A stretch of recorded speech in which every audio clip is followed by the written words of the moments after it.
We have a new update to Darkest Dungeon. Trinkets and Baubles update is live on the experimental branch, and it contains two major components. The first is trinkets have gotten a total overhaul, and I mean total. I don't think one trinket remained the same before and after. And then we also have 9 new hero paths. This video will contain all 9 new hero paths, as well as a smattering of trinkets that I think help to explain the design language.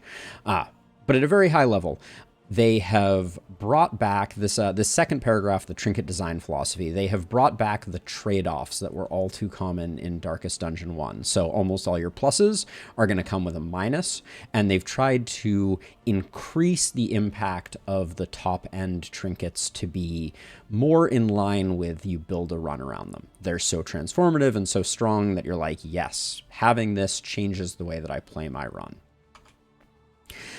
As for paths, their vision remains clear, right? This is one of their core roguelite elements in the sense that they want paths to force you when you reach the crossroads to make a decision about how to build a party, not simply go in with a plan already in mind, right? If you see that Surgeon Plague Doctor, that soloist jester, or that poet leper, you think, okay, maybe I should modulate my team composition to take advantage of this boon that I have.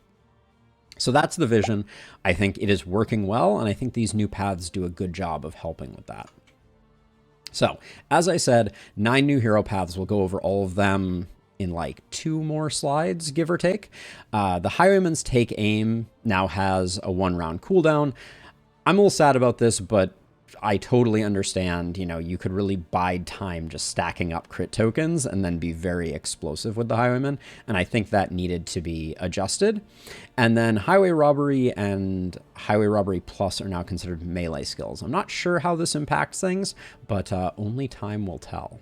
The Man-at-Arms Bulwark path has been reworked and named Vanguard. I'll show you both of them in just a minute, but we'll go over the details of that when we bring it up.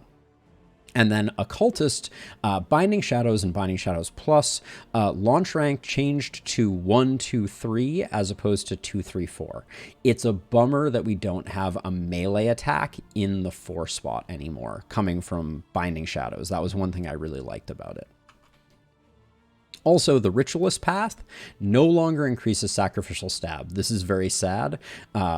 For those like me who really appreciated having sacrificial stabs that were on par with Howling End, this is a bit of a loss. Vulnerability tokens are no longer resistible. We'll see where those come in a second. Vulnerability chance was increased, and then curse skill bonus now applies to maledictions. Now it's vulnerability hex, the other curse, and malediction. All, I believe, have receive the bonus and also have a 10% debuff chance. The Runaway gets some major changes. These, I think, perfectly address the changes that I was hoping to see out of the Runaway. Not that it brings the Runaway to a comparable level of some of the other characters. I think the Runaway is still undertuned, but the biggest issue was lack of flexibility of position. It was really hard to pick even 5 skills that could be used in any particular location. So Ransack and Ransack Plus can be used from anywhere. Amazing. Smokescreen and Smokescreen Plus can be used from all ranks as well. Brilliant. Cauterize and Cauterize Plus have had their ranks changed to 2, 3, 4 from 1, 2, 3. It's a bummer that the Runaway won't be able to heal from the 1 slot, but I think that's consistent with their design. And then Controlled Burn, and Controlled Burn has also had its launch ranks expanded to include the 3 spot, and then it no longer ignores dodge and blind, but also will have an initial application of burn. So for those who don't know, Controlled Burn is the one where you put a little token down on the ground, and then whoever's standing on it gets the dot. Now the first dot application happens when you put it down in that location. Even if it is dodged, the thing still gets put down in the location. So some nice buffs there. Controlled Burn is just something I'm going to have to play with more, but for big enemies that are relatively immobile, I think Controlled Burn is pretty strong. So On to the paths. The first one we have is the Grave Robber with Venom drop. I'll double the dose just to be sure. So range damage skills take a decrease, as does speed, but if you are in stealth, you increase the amount of blight that you apply, and also flashing daggers applies blight, and movement skills increase the chance to blight. So the way I read this is, as an example, if you lunge or pirouette from stealth, you are going to apply... You're not going to apply blight. So I'm actually not entirely sure how this path is going to work. We're going to have to play around with it. But since it says plus 30% chance, it's not imparting a blight on all stealth attacks, or maybe it is. And if that's the case, maybe you will be lunging and applying 2 blight. Hard to say if the plus applies. There are a lot of question marks in these that I will only understand as we play through them a little more. Carcass is the Hellion path. So when you get crit, you lose 1 to 2 stress most of the time. Barbaric Yop now applies taunt.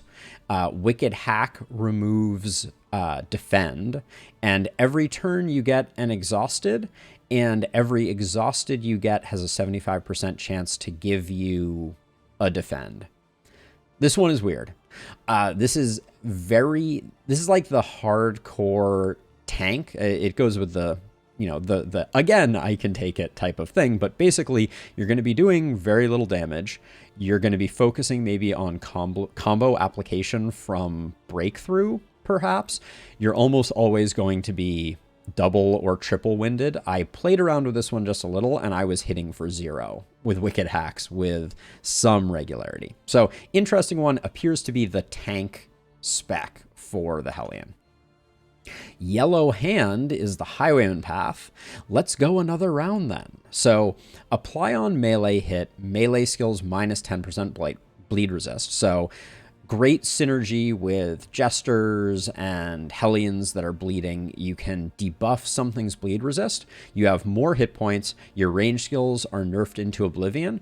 And Highway Robbery steals a positive token, and Double Cross removes block. So this is one thing that it took me a minute to understand, but they use it throughout several of these. When they say Highway Robbery steals a positive skill, if you upgrade Highway Robbery, it already steals positive tokens, but this will be 1 more. So you have the potential to be stealing a ton of tokens. Like against Cultists, you could be stealing a dodge token and a crit token, as an example, or potentially even 3, I think. So interesting one. The max HP makes them a really good frontline bruiser, but they're going to be using those bleeds, and they're going to be stealing a lot of tokens probably.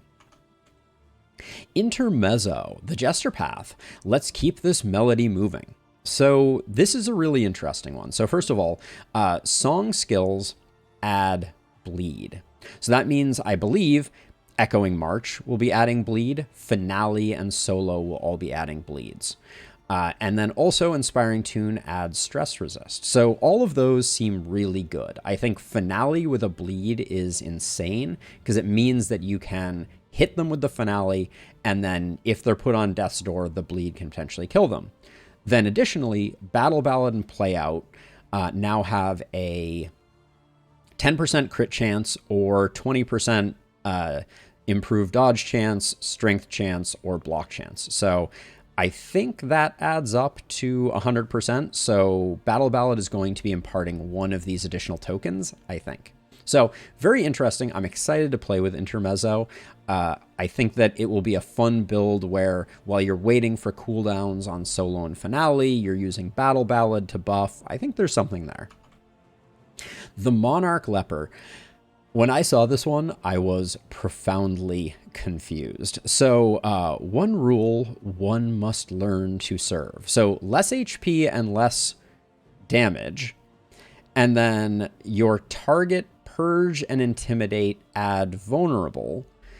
And on combat start, if the entity is cosmic, you gain 50% HP, 2 speed, and your chop does 100% more damage. Now, I think this is a little weak because the way that I read this right now is against cosmic beings, you get 20% more HP and 25% more damage, which I don't think makes you a force to be reckoned with, but it does counter all of the negatives that are up top. So I think the design space that they're going for here is you're weaker against average enemies, and then against cultists, you're stronger. And I think this is interesting because cultists and the cultist space, the final bosses, the shambler, they are all cosmic. This will be beneficial in those spaces. And then I do think that Intimidate applying Vulnerable is interesting. It gives it a bit more utility. You'll be applying Weaken and Vulnerable. So interesting. We'll see how that one goes. Now, the Man-at-Arms, confusing bit of patch notes, but the short version is that Bulwark, which previously existed, is the new path, and Vanguard is what Bulwark was. So Vanguard, look enemies in the eye, look death in the eye, is an increase to max HP, but then Riposte and Crush skills have gotten half of their damage bonus. So before you were riposting for 12 on an unupgraded Riposte, now, or actually I think that was a Crush, was for 12, now it's 8. And then you take the standard decreases. But basically that's the same as it was before, and now Bulwark is the new one, and it is a debuff to Riposte and Crush, but your shield attacks do more damage and have a chance to stun, and then Stand Fast has Taunt, which is really interesting because Stand Fast is the one that generates a lot of defend tokens. So I think this is interesting. This may become the most tanky Man-at-Arms, which I think is cool, right? Vanguard is kind of like the, I'm going to hit you back really hard, and then Bulwark is stand fast behind me, where you're generating a ton of crit, you have a ton of defend tokens. Cool. On to the Occultist. So the Ritualist changed, a curse upon my enemies and a curse upon myself. So cursing skills are more likely to land. He's going to be healing more. Cursing skills give him crit damage or improved dodge, and then 33% chance for vulnerable. So interesting. The thing that they stripped away was the big sacrificial stab damage on this, which is a bummer. But now we have the new path, which is the Aspirant, the Occultist path. I drift in the starless skies of the void. We have more max HP, more melee skill damage, and a nemesis damage is 1.5x, and then curse skills are less likely to land, and you're less likely to resist debuffs, but you start combat with an improved shield token. So I see this as your kind of like melee bruiser frontline occultist. I think combat start improved dodge, improved block token is not enough, even with the 25 max HP, to make this class really sing, but we're going to have to wait and see, because it's not as big a bonus as you used to get to sacrificial stab on the Ritualist. But this is another example where we see them creating two paths out of what was previously one path with a little less identity. The Physician Plague Doctor path. Let me prescribe a more holistic regimen. So your bleeds and your blights get nerfed to the point where they're basically not worth using. Disorienting Blast comes with a stun. I think that's pretty nice, actually. 20% chance to stun is pretty solid. Ounce of Prevention comes with Stress Resist. Ounce having an impact on stress has returned. Emboldening Vapors adds a strength token. Now, this is the same thing with Highway Robbery. Emboldening Vapors already gave a strength token. Now it gives 2 strength tokens. Disorienting Blast also gives Vulnerable, again making Disorienting Blast a lot more viable. And healing skills weaken their target, which I think literally means if you use Battlefield Medicine on your Highwayman, they will take a weaken token. Interesting. Would have liked to see an increase in quantity of healing here, maybe 20% more healing or something like that to offset the healing skill problems. But there are now healing trinkets that to a certain extent will help a physician be significantly more effective. The Orphan wins the prize for longest list of stuff. This is the Runaway Path. I have nothing, and so I have everything. You're going to get a minus 20% to max HP, and then this weird duality. To summarize, if you are in the back, your burns are going to do a ton more damage. So I checked this, and the single target burn now does 5, which is, you know, obviously the base 3 plus 2. This is going to make for some huge burns.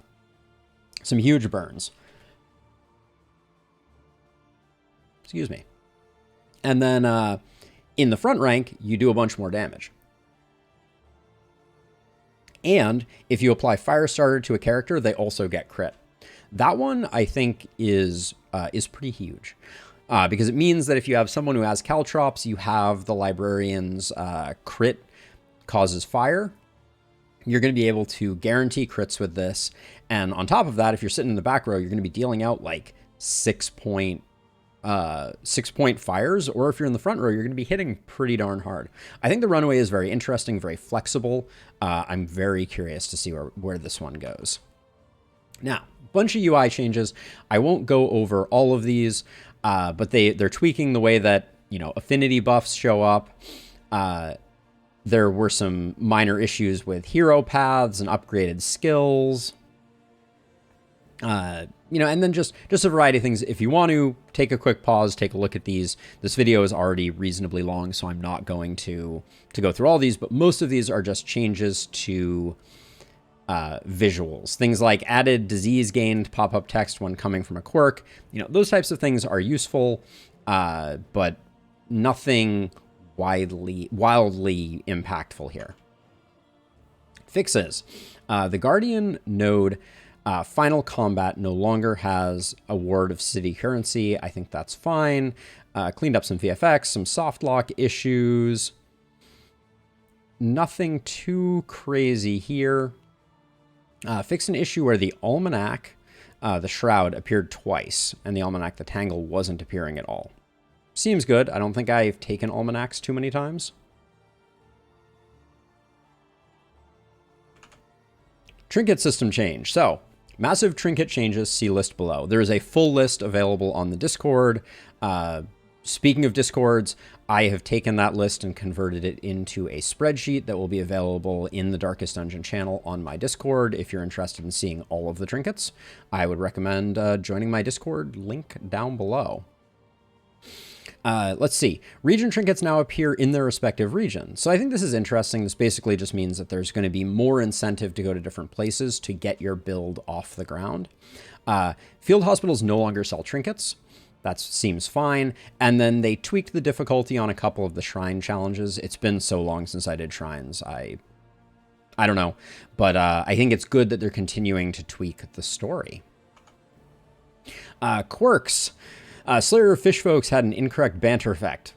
Heaven forbid. But more importantly, Sanguine got nerfed into oblivion. 100% of the time, you would lose one stress with the Sanguine before. Now it is only going to be a quarter of the time. That one is gonna hurt quite a bit. There was some weird bug with Breacher forgetting where they're supposed to be if you, like, exited or quit the game. Fixed to dot damage calculations to account for dot damage buffs. This is the first patch where we have the ability to increase the amount of damage that dots do.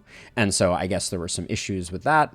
Current HP now scales up with max HP. This means you can't toggle an HP trinket on and off and reduce your hit points. Very nice for swapping out trinkets. Seems good. And then finally for driving, some road collisions and some Z fighting have been resolved.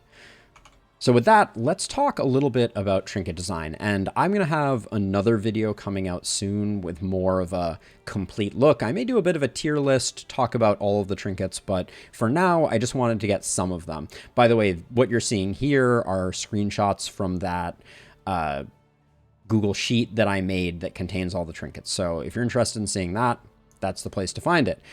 But the trend is two things.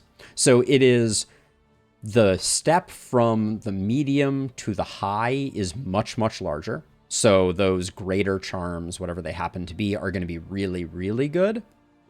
And then there is some inconsistency in how the deficits or negative impacts are modulated. So for instance, in this case, right, we have the minor charm, which is 15% move resist, 10% stun resist with less death blow. Then the middle tier is the same minus to death blow with 25 and 20 for move and stun resist. And then the greater is 50% move resist, 25% stun resist. Honestly, a decent trinket. So, but here's where things get a little weird. The Hail Draught has a progressive positive and a progressive negative. So the minor Hail Draught is minus 3% crit and 10% max HP. Then the Hail Draught is 15% max HP and minus 5% crit. So on the last one, the negative stayed flat. And on this one, the negative element is escalating from the low to the mid. And then the top, again, has no negative. So that seems to be consistent.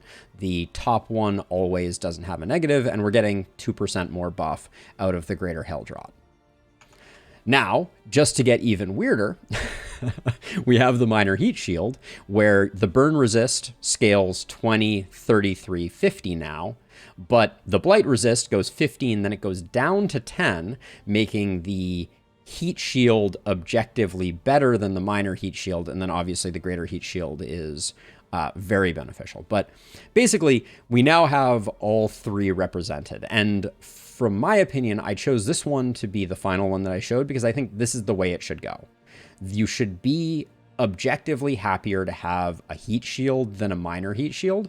And if you have scaling deficits or scaling detractors, like the crit that we saw in the first one, that's not necessarily good design, and it doesn't make the heat shield feel better than the minor heat shield, in my opinion. Obviously, the graders are all fantastic, but enough of that. Now, some of the trinkets got substantially more complicated. We're going to have a lot of text to read as we move forward. But the kitchen knives, which used to be 33% blight resist, never made a lick of sense in my eyes, is now wildly different. So when you crit, you gain 3 regen. If an enemy has blight, your crit chance is increased by 15%. And then if your blight gets resisted, you get an extra action. This is a disgusting trinket. This is really nice. I am very excited to get kitchen knives. In a certain regard, this looks to me a lot like the go-to must-have Plague Doctor trinket. Might honestly even be good on a Grave Robber.